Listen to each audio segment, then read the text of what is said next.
examples all over the world where you can see, oh, country with excellent armed forces, but the economy is still not up to it. Nuclear power, but no, the economy is nowhere. You can take any number of such examples, but unless your economy is sound, unless your macroeconomic fundamentals are sound and strong, you will never be able to stand up to speak. And therefore, it is in that I think we all should understand, and I'm sorry to sound so didactic. All of us should believe in ourselves. We should believe in our economy. I was very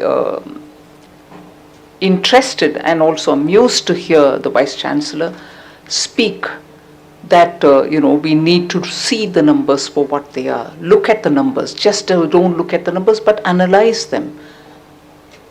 And that is why I think even internationally, if people try to bully us or to say anything differently, we have to have our numbers before us. And we as Indians who are contributing to that economy should have that faith that we are achieving these goals ourselves. We are achieving it. And not get swayed at all by people who say your economy is not up to it. I'm not bringing the recent controversy of are we dead, are we alive. I'm not coming into that. Although that's actually what I'm talking about. That's actually what I'm talking about. Whoever can tell this population of 140 crore people who are pushing from 10th to 5th to 4th to 3rd that you're dead. So, it's all right for people to taunt us from outside, but we within the country shouldn't decry what our people are doing for ourselves. All of us for ourselves are doing remarkably well in pushing the economy further and further, and that is why as a country we were able to get out 25 million people out of multi-dimensional poverty. It's our own people's contribution. It's all our contribution. Let's not decry and let's not be pessimistic. And in that I expect the role of Delhi School of Economics to stand up and speak with fundamental data, like your Vice Chancellor said. Talk with data, read the data, read in between the data, and talk for India. So, when I say it's time for introspection and a time for you to renew and reinvigorate that vision with which it was set up, this institution in 1949, we are at an inflection point in India, particularly when we want to look at our economy with newer factors which are coming into play. The immense importance that technology is acquiring. In fact, at one point in time, I would jocularly say this is the 5th factor of production. Without technology today, your land, labor, capital are all going to go away or lie where they are, because unless technology comes to play, whether it is in the identification of a piece of land which a small farmer holds, or whether it is in the manufacturing sector where now increasingly with artificial intelligence coming into play, your manufacturing models are all changing. AI is coming. Some are fearing AI. Will it set people out of jobs? Will it throw people out of jobs? Equally, there are people who are using AI to create innovative solutions for all of persisting problems, whether it is infrastructure, civic infrastructure, or any other medical devices and so on.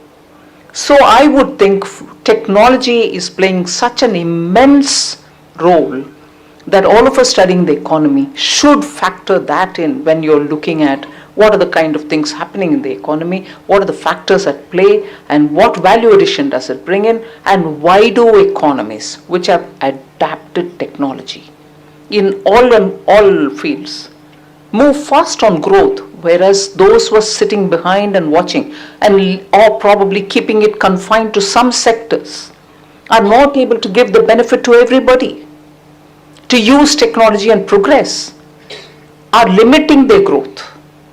So these are issues that you may want to consider. So I think what is important as we move forward is engaging with policymakers to provide data-driven inputs. I repeat, your Vice Chancellor made the right pitch. We need data, we need to read data, we need to read data for what it is worth. And therefore, institutions like Delhi School of Economics can play a vital role in this process, bridging the gap between research and governance, and translating academic insights into actionable policy. DSE must also train students and even policymakers in advanced big data analysis and analytics and in AI for analyzing economic trends, economic early warnings, improving policy design, and strengthening governance outcomes. DSE must promote multidisciplinary and field-based economics. I'm sure you're doing it already, but all the more. Today's challenges, sustainability is one big thing. Technology disruption, as I said, is another. So going beyond the classical economics, these are things on which quite a lot of churn should happen within the classrooms here. You could blend economics with data science, environment sciences, and also public policy. So you can give us integrated insights which will help us rapidly change or tweak policies which are necessary for rapid growth. And also further strengthen the collaboration between the economists, sociologists, technologists, and environmental scientists, particularly on climate change.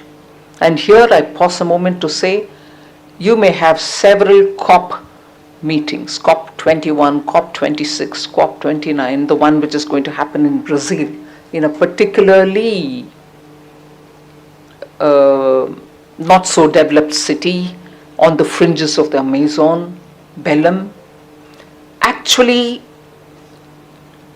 typically shows the conflict or the dharma sankat of policymakers. You're going near the Amazon, but yet you're looking at a city which is not so developed. It doesn't even have underground sewage, which is what I was told. Not enough of drinking water, housing difficulties. It doesn't have enough hotels. In fact, the worry is, will all the delegates be hosted in that place because there isn't enough place there. So with that kind of a contradiction before us for every country, Brazil has the biggest problem, we also have it. Each of us are striking our own path. But if policymakers are going to do things each for themselves in their respective silos, we are not going to be able to have an integrated policy when no one else is going to come to help you, particularly in dealing with sustainability. You want your environment policy such that you're able to progress without fossil fuels as much as possible and without having repetitive supply of these. You're not going to sustain anything that you do. So there are a lot of challenges, and unless we have integrated thinking on this, there are going to be severe questions and challenges, particularly affecting our urban centers as much as rural livelihoods. So we need to deepen India-centric research and policy engagements. DSE has the potential to do better and scale new heights in India-focused research and in developing models suitable for emerging economies.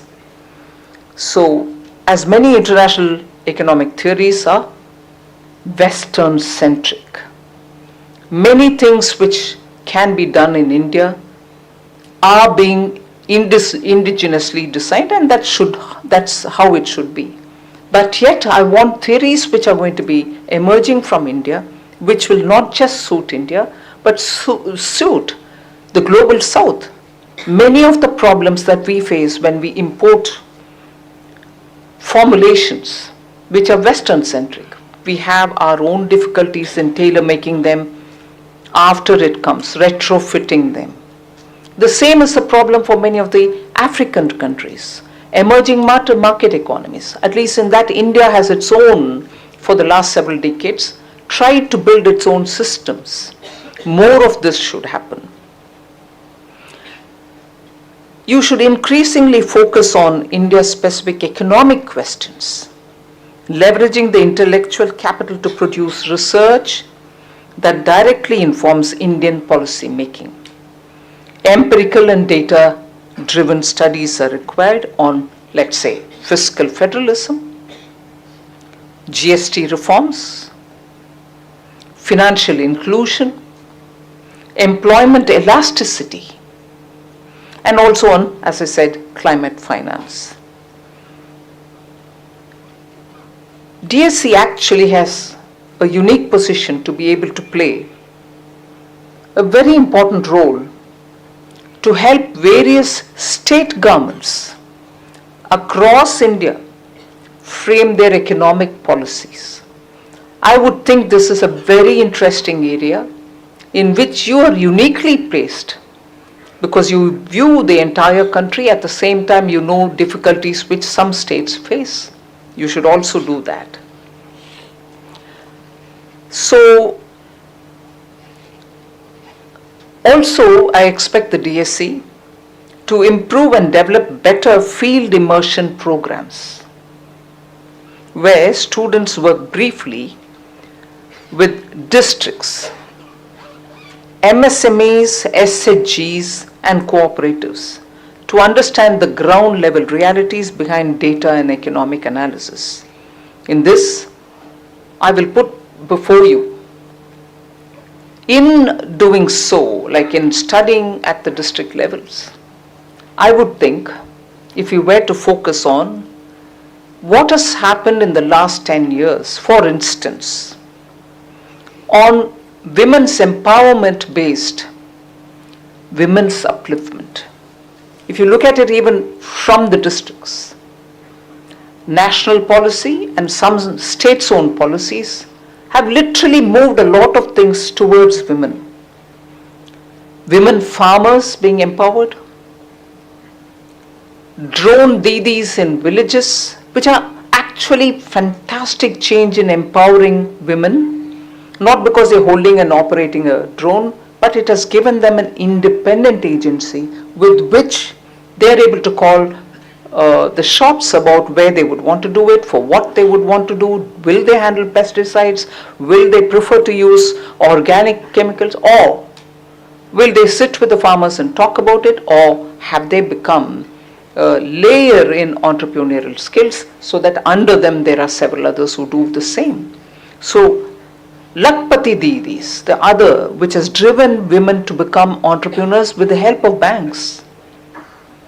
And so with the farmer producer organizations, which are not cooperatives, which are profit making entities, and which actually today is able to do so much in agricultural value addition. So there are ever so many things that when you do a field immersion program as a matter of study, you get to know the ground realities and therefore you'll probably be better informed. So this would create economists with empathy, who understand both the numbers and also the minds of the people. So as DSE looks towards entering the centenary in 2049, I think it should chart a bold futuristic vision for its centenary year. And the next 25 years, if anything, should see DSE nurture a new generation of economists, fluent in data, fluent in technology, and fluent in governance, so that they can literally help us hasten this Vikasit Bharat ambition with which we can reach 2047. Hardly 20 years, 22 years before we reach the destination. But you should, even being as students, contribute immensely towards it. And much before, in fact, there are a few other things which I would want to say. Much before that, I'm not just talking and going away. Let me, in the presence of the Director DSE and also the Vice Chancellor of Delhi University, invite, let us say, a set of students from here to come out of the Finance Ministry. It's no more North Block. We've moved to Kartavya Bhavan. So come to the Finance Ministry. We are in early November. I wouldn't even mind pushing it as late as possible, let's say in the first week of January, and give me ideas for the forthcoming budget, because in the Finance Ministry in the last 1 year there's been a lot of activity. Immense work had to happen for getting the income tax exemption level to 12 lakhs, happened this year. Getting the new Income Tax Act after 1961, this is the new Income Tax Act coming in this year, 2025. Coming up with the GST, next generation GST, happening this year, already happened. Immense work is going on making customs a lot more new generation, work is going on that. And I'm talking about technology, I'm also talking about DSE, introspect, you should contribute to Viksit Bharat and so on. Let me start that practice this year. DSE will have an open invitation every year.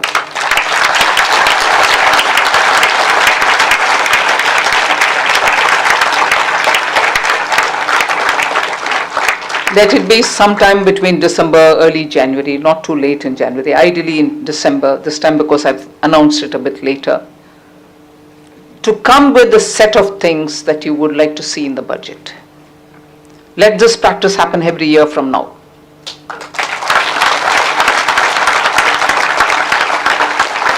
And that's with the hope that we'll have ideas from young minds who've chosen to be in the field of economics to guide the country's budget every year so that we will reach 2047 as we desire to have a Viksit Bharat.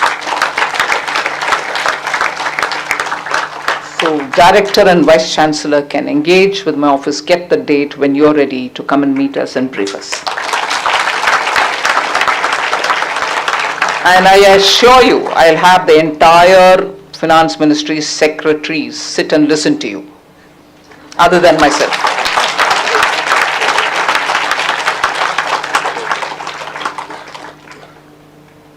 So that in the next 25 years, other than coming and telling the finance ministers what to do in the budgets, I would also think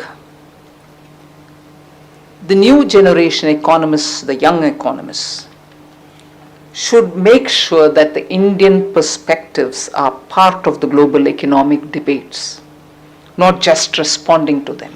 So you put the Indian agenda. This is the biggest agenda. Now this is going to also, in a way, capture the feelings of the global south. From G20, next year we'll chair the BRICS. We'll be voicing, in fact, BRICS largely consists of countries which are from the global south. So we need to have young minds speak. And I'm sure there will be a session also in just as it was in G20, the BRICS also, the year when we'll be chair, for young economists to meet with others who are members of the G20, of the BRICS. So you should now develop that attitude and also enough substance to make Indian perspectives a part of the global economic debate, and that should matter when we are talking not just of emerging markets, but also of developed countries who are yet to get that same momentum as we have in technology adoption. You're standing out in that. Many countries are not yet anywhere near close to us. So your perspectives are important. I've taken that one example, I'm sure there are very many. So you promote entrepreneurship and startup research, and that one other thing that you can do. And also for the next generation challenges, prepare it for structural transitions. A whole lot of structural transition is happening now, causing a lot of uncertainty in the mind of particularly the young people. So we need to have information shared so that the anxieties are not there, opportunities are seen. So we need that to happen. So you should anchor research on the future of work, aging population. Today we have a dividend, demographic dividend. By 2030 we'll have nearly 60% of our population under 35 years. All that data is there. But it is equally true, many are now moving towards being senior citizens. That number is only bound to increase. So you need to have research on aging population, urbanization and automation. With globalization in retreat effectively, the global supply chains undergoing realignment, sustaining higher growth average over the next 2 decades will no doubt be challenging, and unless younger minds are coming up with quick and robust solutions to the challenges that we face, you're not going to keep up with the developing agenda of India. I'm not comparing ourselves with any country, because each country has its unique problem. In the last few years since after COVID, that's only aggravated. It's for us to design solutions for ourselves, not to pitch ourselves in comparison with somebody else. In many of the things that we have set the benchmark, we should improve on it for ourselves, for our people. So you can play that vital role in shaping things for this transformation, as I would call it. So I'm confident that the Delhi School of Economics community will continue to measure up to the challenges in contributing to the academic and social development of the country, like your predecessors, the current faculty, non-teaching staff, scholars and students, and of course the coffee shop, will continue to add glory to this institution. Thank you very much for calling me.